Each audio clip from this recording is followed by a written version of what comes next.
229강 제목은 장벽.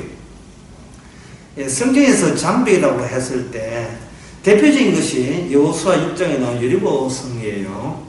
여리고성은 하나의 이스라엘 백성이 가나안 땅에 들어가는 걸 막는 장벽입니다.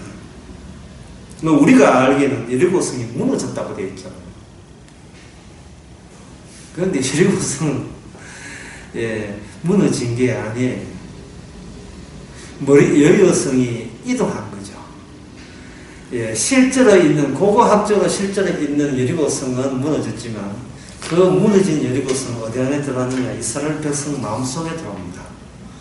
그러면 실제로 벽돌로 되어 있는 구축된 성벽은 무너뜨렸지만 그 이후에 진행되는 이스라엘 역사를 보게 되면 인간의 마음은 성벽 무너뜨리는 거하고 비교가 안 될 정도로 단단합니다. 잠언서에도 그런 말이 있죠.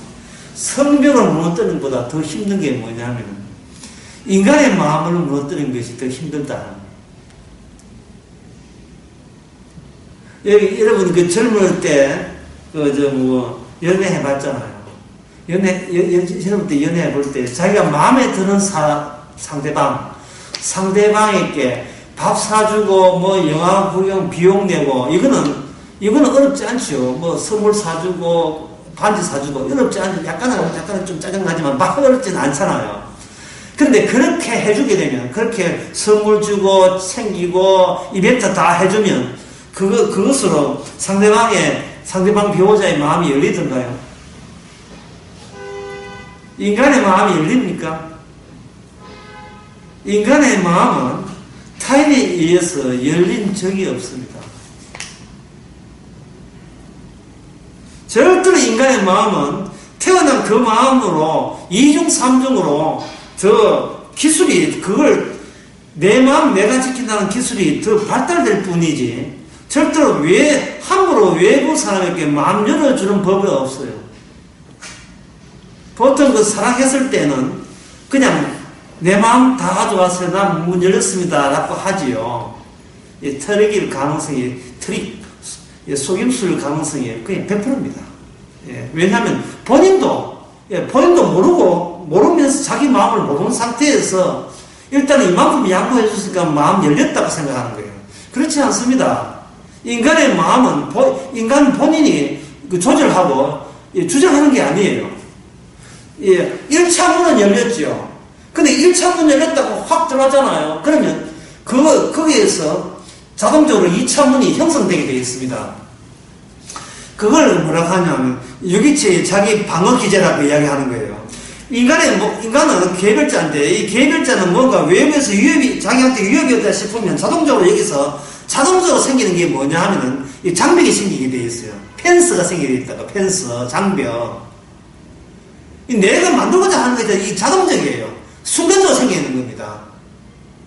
그래서 부모를 30년, 40년, 100년 살아도 이 장벽은 절대로 네 장벽 허물어지지 않고 내 장벽 허물어지지 않아요. 적당한 선에서 거래하는 거죠. 여기 부부가 있으니까 하는 말 하지만 무너지던가요? 여리고성 이야기는 바로 그겁니다.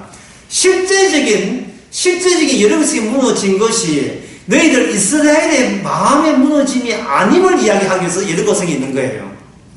왜냐하면 여리고성을 정복할 때 본인들의 아이디어를 가지고 전략적인 전쟁 방법을 가지고 여리고성을 무너뜨린 게 아닙니다.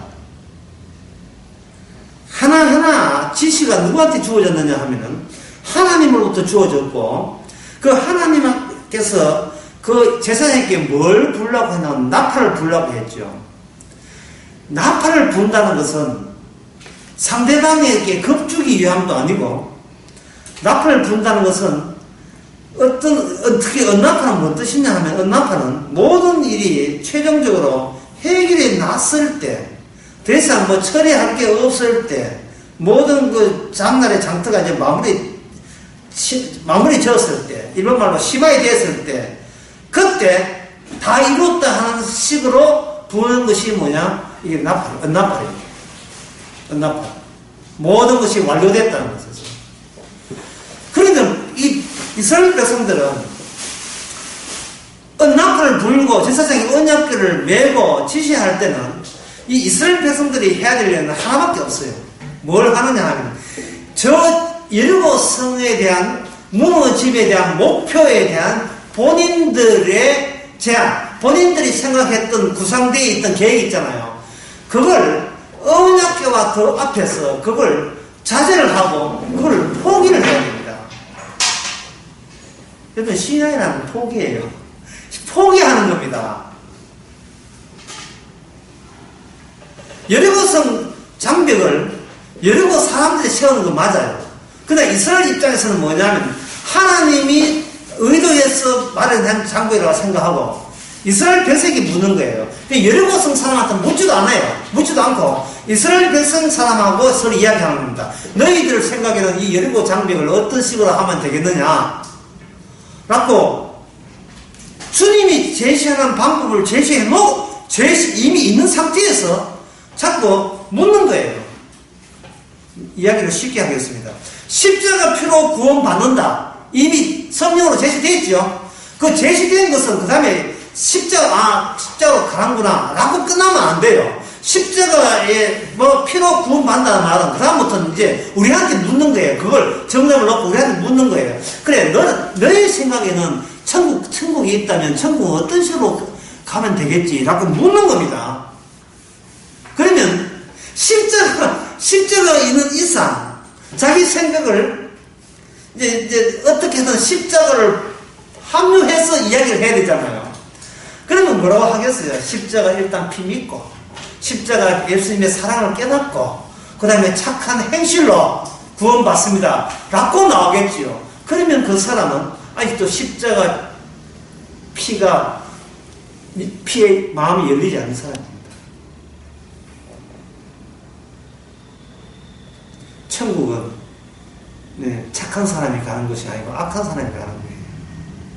악한 사람의 특징은 뭐냐면 지가 내세울 수 있는 모든 방법이 이제는 바닥났어요. 쉽게 말해서 명분이 없어요. 내가 나를 구원해 주세요라는 명분이 바닥난 겁니다. 바닥났을 때, 우물 바닥났을 때 그 바가지를 한 끌고 보여요. 소리 납니다. 빡빡.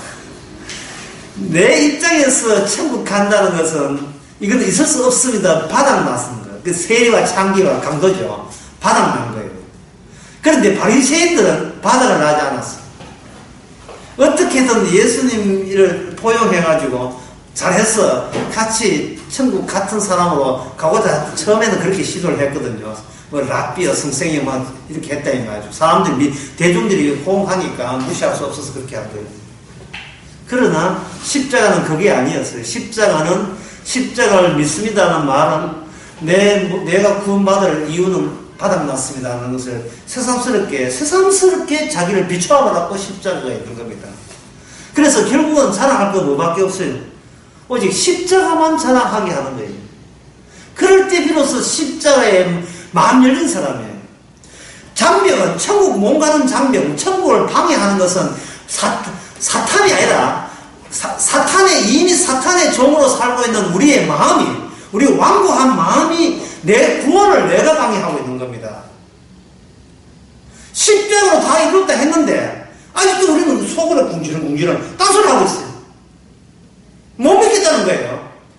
내가 괜찮은 착실한 사람이라는 겁니다. 내가 언제든지 착할 수 있고 남한테 친절 베풀 수 있는 그런 저력이 있는 사람이라는 거예요. 주님께서 세상 십자가를 통해서 우리 마음이 마귀의 앞잡이라 하는 것을 새삼스럽게 들춰내는 겁니다. 장벽은 어떤 사업이면 안 된다, 사업 장벽이 있다, 교회 부흥의 장벽이 있다, 우리 가정에 불행하다, 내 인생이 왜 이렇게 부흥의 장벽이 있다 하면 모든 장벽은 단 하나의 장벽밖에 없습니다. 주님이 자리가 돼야 될 이 천국의 이 자리 위치를 자꾸 자기 의견이 거기에 개진되는 거예요. 자기 의견이, 제 뜻이. 정통적인, 아까 얘기한 정통적으로 내려왔던 나라는 가치가 아직도 바닥을 포기를 못하고 내 가치도 살고 주님 가치도 같이 살기를 바라는 거예요. 이게 창조하는 뭡니까? 우리가 여리고성이에요. 이스라엘 백성은 무너지고 난 뒤에 그 다음 아이성 칠 때 그들은 실패했습니다. 왜 실패했습니까? 여리고성은 무너졌지만 자기 안에 있는 여리고성은 안 무너졌습니다. 여기 희생자가 필요했고 그 희생자가 죽고 난 뒤에 아이성은 정복되었습니다. 우리는 내 속에 어떤 장벽이 오늘 또 만들어졌는지를 돌아보시기 바랍니다.